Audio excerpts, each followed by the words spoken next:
मकान एक आवश्यक चीज है, उसके बगैर मानव का जीवन बीतता है कठिनाई पूर्वक। कितने लोग हैं फुटपाथ पर रहते हैं, मैंने देखा दिल्ली में,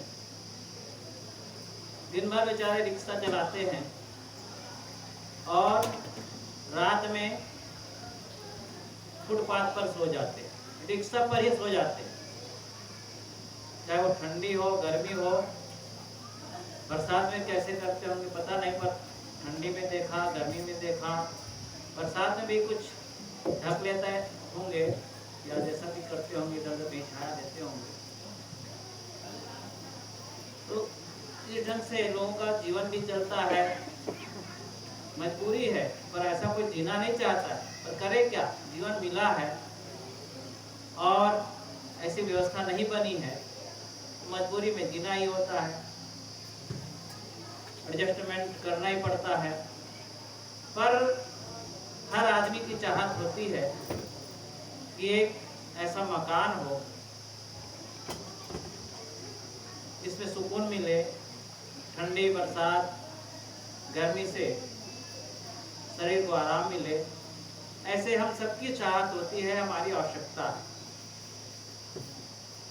रोटी कपड़ा और मकान शरीर की प्राथमिक आवश्यकता है।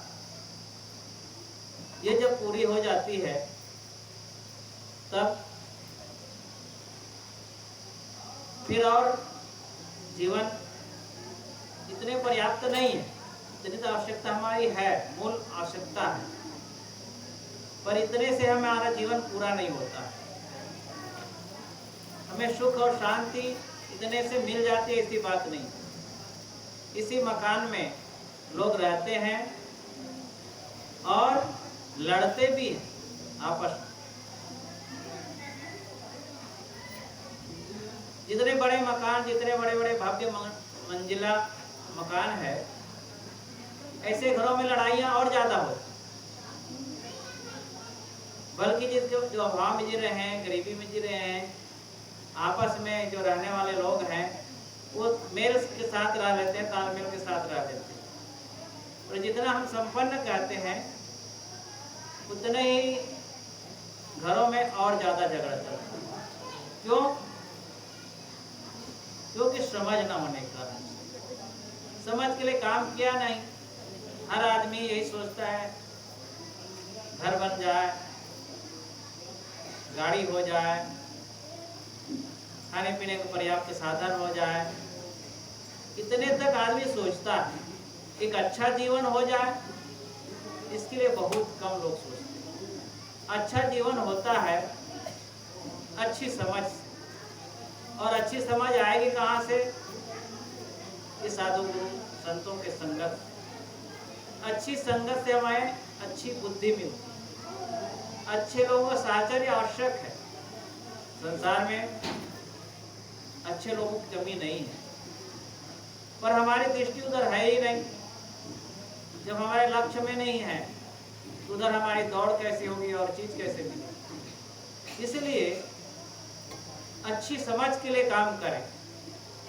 हम बच्चों को पढ़ाएं लिखाएं, योग्य बनाएं, पर एक अच्छी समझ उसे मिले, इसके लिए भी हमारी सोच होनी चाहिए। आज आदमी अपने बच्चे को इंजीनियर, डॉक्टर, आईएएस बनाने के लिए कहीं भी भेज देता, विदेश भी भेज देता है, लेकिन वहां जाकर के पढ़ लिख लेता है, आईएएस भी बन जाता है, इंजीनियर डॉक्टर बन जाता है, पर जीवन नरक बना रहता है। अच्छा जीवन नहीं जीता, लड़ता है, झगड़ता है, और इतना भी हो जाए आदमी को मन इतना पाजी है कि और की चाह में उनका मन भटकाता रहता है, घूस लेता है। आज लोगों की नौकरी में अच्छी तनख्वाह मिल रही है, पर संतोष नहीं, और की चाह में भटक रहा। जबकि ये सोचना चाहिए इसी धरती पर और भी लोग हैं, बहुत सारे लोग हैं जो एकदम अभाव में जी रहे हैं, जो अपने बच्चे को पढ़ा लिखा नहीं पा रहे हैं, झोपड़ी में, एक झोपड़ी भी हासिल नहीं है, और कहीं झोपड़ी भी है तो ऊपर से सूर्य का दर्शन हो रहा है, बारिश में पानी टपक रहा है। मैंने देखा गुजरात में एक महिला 80 साल की रही हो, उनकी झोपड़ी देखा, ऊपर से एकदम खुला, बारिश में क्या करेगी। मैं सोचने लगा कि बारिश में कैसे जी सकेगी। और वो महिला जो है पूरा जीवन अमीरों के सेवा में लगाया,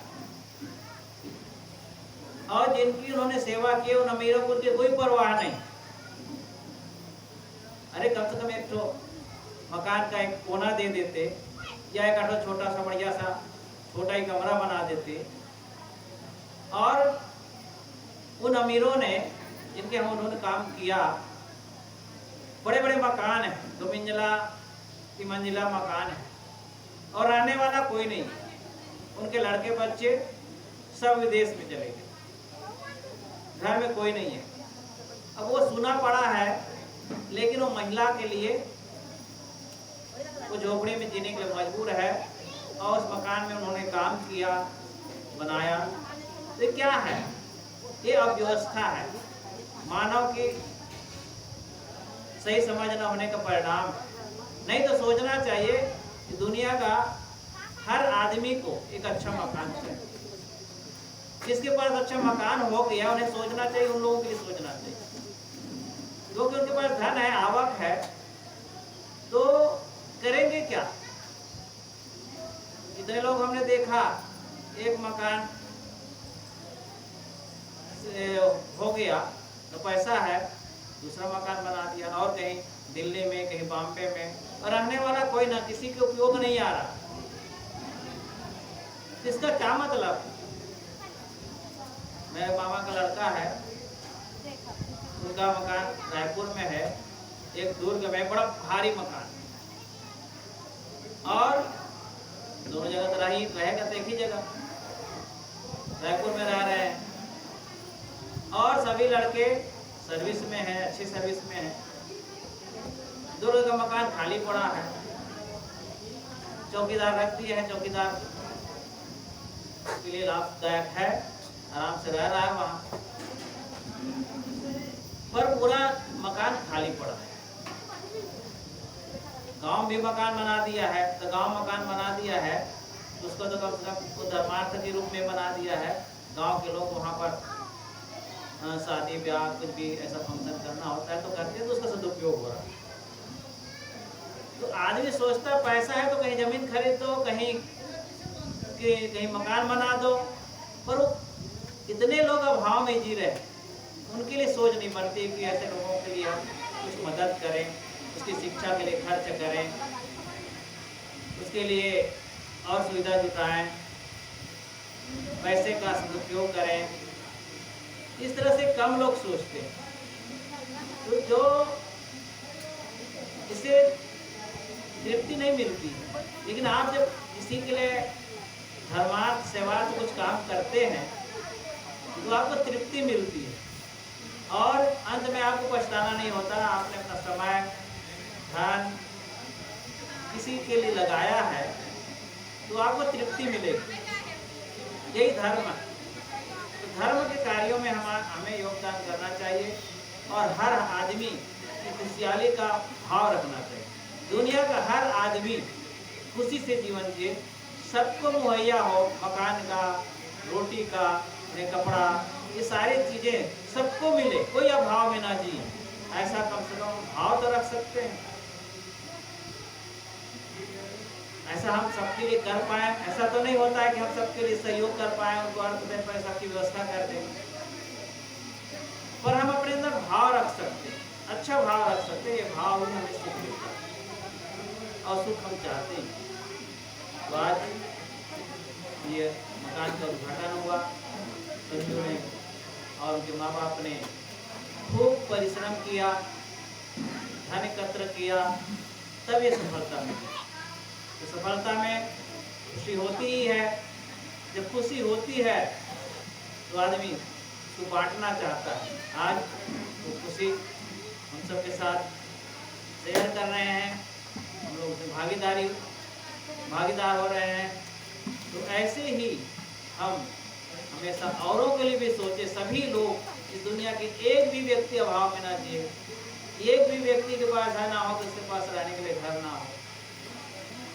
तो ऐसे भाव रखें और कहीं कोई सहयोग मांगे तो हमारे शक्ति सामर्थ्य के अनुसार मदद भी करें। तो इस तरह से भाव रखते हुए अपने जीवन को आगे बढ़ाएं, समझ को अच्छी करें, सत्संग का आधार लें और अपने जीवन को सुखमय बनाएं। इन्हीं शुभकामनाओं के साथ और सबका धन्यवाद करते हुए बोलिए।